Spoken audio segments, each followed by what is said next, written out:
Hey, growing citrus in containers. Let's go get our graft on. Let's go. So let's get our graft on. So I want to do a three-part series. I'm going to do probably 3 different versions of grafting: a cleft, a modified cleft, and an approach graft. So today we'll start with the cleft graft. This rootstock here I rescued when I was at a contractor job before I got the current job I have. And I saw a dead citrus tree, but it was going crazy with the rootstock, and the grapefruit died. So I rescued it, kind of grew it out. I've had it for a while. It's thickened up nicely. I've been kind of selectively pruning to get the best possible stock I can for growing the citrus. So let's go ahead and do do the cleft graft. So you gotta kind of look at your tree and see how high you want the graft to be. And this is kind of a wonky one, so it's kind of a weird shape. So I'm just trimming the lower branches off so that when I make my cut, I don't get no crazy pokes or any growing underneath my graft. So I'm gonna go ahead and lop off the tree. I'm gonna say right there. Looks good. There goes the whole top of the tree, gone. You know, I don't mind if something happens to this one because it was just one of those side projects I had, and it was all good. So I went ahead and I went over and I cut a branch off my variegated tiger navel orange for some scion wood. So let's get it prepared. So I'm going to take some leaves off. And yes, I already went ahead and I cleaned my cutter, and I'm just trimming up the leaves off, not to damage the buds. If you cut too close, let's see if I can get this to focus a little better. If you cut too close to the nub, you're gonna destroy what would be the leaves growing out. I had my pruners. Here they are. So I'm gonna go ahead and cut this off here. Remove a couple leaves without damaging the future potential buds. Get that cut off. And there we go. I got my stick. Now I want to do is take a piece of parafilm and then go ahead. This is going to be my point where I'm going to trim up to stick inside. I got to work on that surface too. And I'm just going to take this and just wrap it up. The reason why you take parafilm and wrap it up, it helps maintain moisture, and it's weak enough to where the bud, when it starts, once it starts growing through, you go all the way up around the top, and make sure you get the top so it helps to prevent your scion from not drying out. But make sure you don't double wrap where the buds come out. Just a single wrap is sufficient. So let's prepare the rootstock. Well, let me clippers again. I need to go ahead and trim it. Grafting is a wonderful way if you have rootstock that took over, or your tree died but your rootstock's still alive, and you still want to have an opportunity to grow a flavor or multiply what you already have. And this is just a fun thing to do. I enjoy it, especially when it works. So I'm starting with the cleft graft because it's my least successful one actually, but there's been a lot of people that had success with it.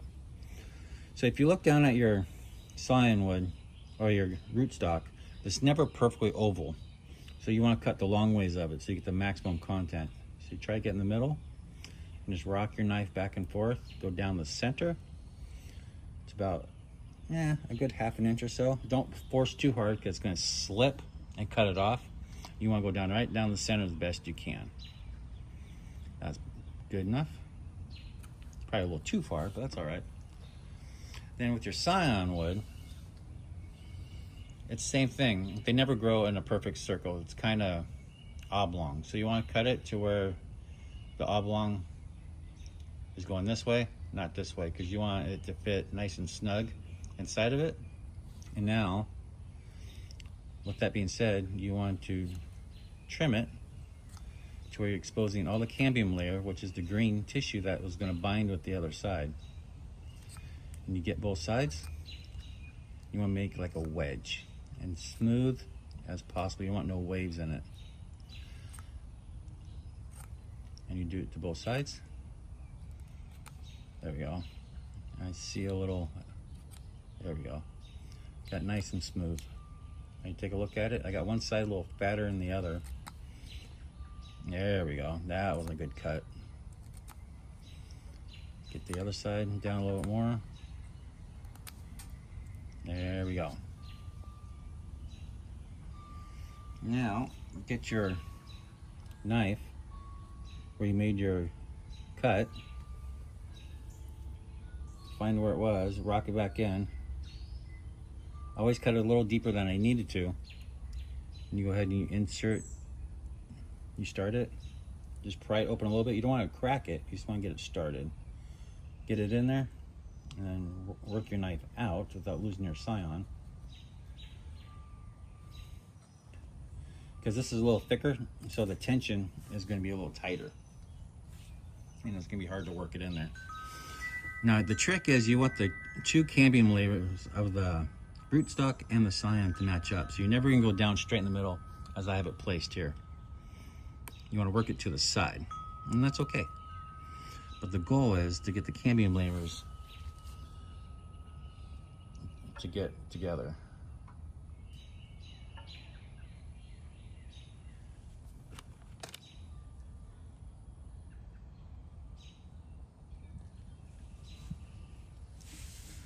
Work it down a little deeper. Since I did cut this fairly deep, I'm able to work this in a little more. It's flush right there, and I have good, a little more. There we go, good cambium contact right there. So the first thing I'm going to do after I get that inserted properly is get my parafilm, get a nice piece. And I'm going to start a little lower on the bottom so I get good contact as I'm going up. Good thing with parafilm because it sticks to itself, so you stretch it and you adhere it to itself. So you're doing like overlays a little bit. You keep going up. Keep going up. Make sure you get the top. You go up to the base of your scion wood you got in there. And you make sure it's nice and tight. There we go. So now what I want to do is to create pressure. You're not damaging pressure, but pressure to make sure it adheres. So I got a rubber band. It's probably a little too long. Let me cut it down a little bit. Just now I want to go, my cut's this way. So I'll make sure I get the best possible tension with a rubber band. The reason I like rubber bands is because you can take them off and they don't hurt the tree. So now I'm just going to take this and wrap it around tight as I can, creating that pressure, and tie it off. If you like content like this, hit that smash that like button, hit that share, and drop in the comments any other videos you like to see. I know I haven't done one for a while. I've been having a crazy schedule. Family coming in, everything else, the usual. And that's on there nice and tight. Nice good squish. I probably could have come up a little tighter, but I'm just going to leave it as is for right now.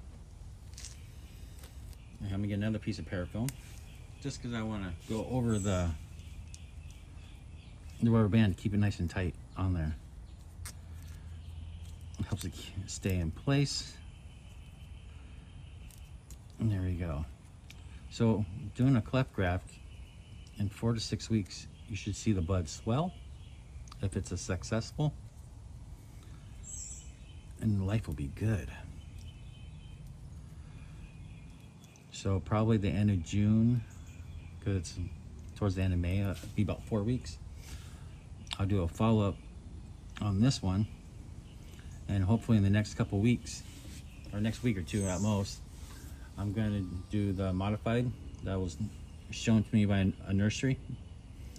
And I've had probably 95% success rate with that. And then I'll end off with the approach graft, which I've had probably one fail out of, I don't know, 50 I've done. So approach graft's my favorite. I just got to find the right tree with the right lineup and everything else. So there we go. That's how you do a cleft graft. And this is a good way for you to be able to multiply your trees. You gotta get a rootstock, let it grow to get a good caliper, or if you had a citrus tree that top died during the winter, but it's been sprouting from the bottom and you can't save the top, this is a good way to keep going what you got going instead of losing it. So now I'm gonna take this tree, I'm gonna set it in the shade where I'll get a little bit of sun, but I don't want no direct sun on it because I want this to be able to grow. I'm in Texas, so we're probably in the 80s and 90s right now in the mid-early spring. Hades butt cracks coming around the corner, so I need to get all my grafts going and then keep them in the shade. As it gets hotter and more intense, I'll probably move them to a little deeper shade so I get them to start to bud out. All right, I hope you guys enjoyed this, and I'll see you in the next one, y'all. Well, at the end of the video, last video, I decided I'm going to incorporate these to the modified cleft so you have them all in one shot. So what I did is I took one of my Ponsaurus trifoliates, and I took it, I bent it down, and I tied it around the pot. And I'm making a cut into my scion, or my rootstock, if I can get it in. A little bit deeper than I had it.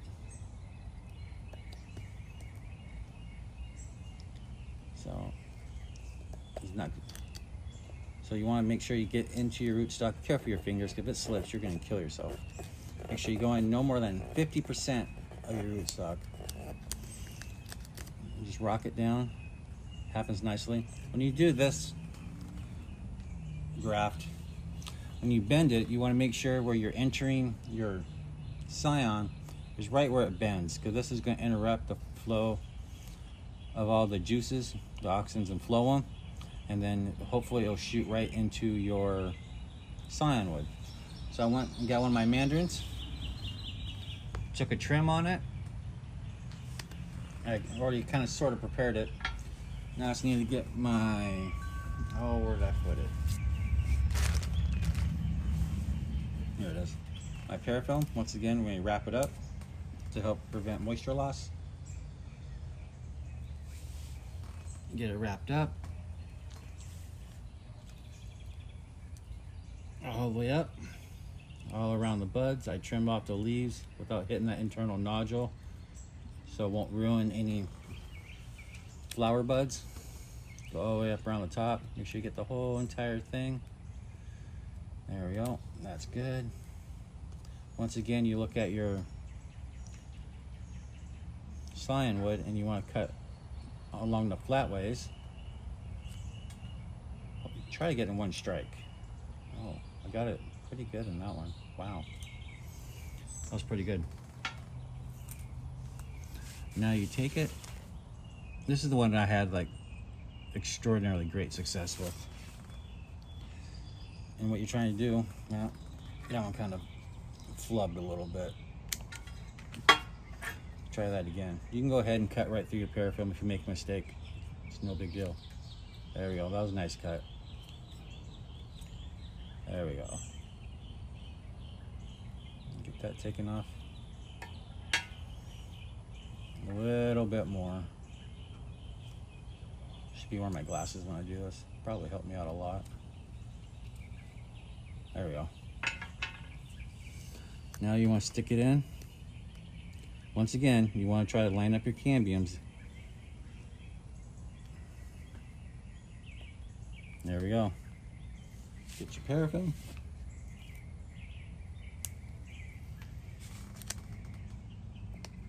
And go ahead and wrap it on up. Like I said before, the cleft graft, I've had some success with it. Not the world's best. Maybe it's just because I'm not good at lining stuff up. I don't know. This one I've had the best success with. I think, no, this is my second best. I think I've had like 2 or 3 failures with this. You think I'll graft more often since how good It is for me. Get all the way around, try to trap that moisture in. That's why you're using the parafilm. Then go ahead. I had a cut piece of rubber band from the last one. Where'd it go? That's all right. I'll go ahead and cut another one right quick. And this is just to help create pressure between the rootstock and your scion wood to keep them nice and snug. I always like to go down below, tie a knot. If you can't tie a knot, what's the old adage? Tie a lot. And then you want to go nice and tight because you're trying to force these two together.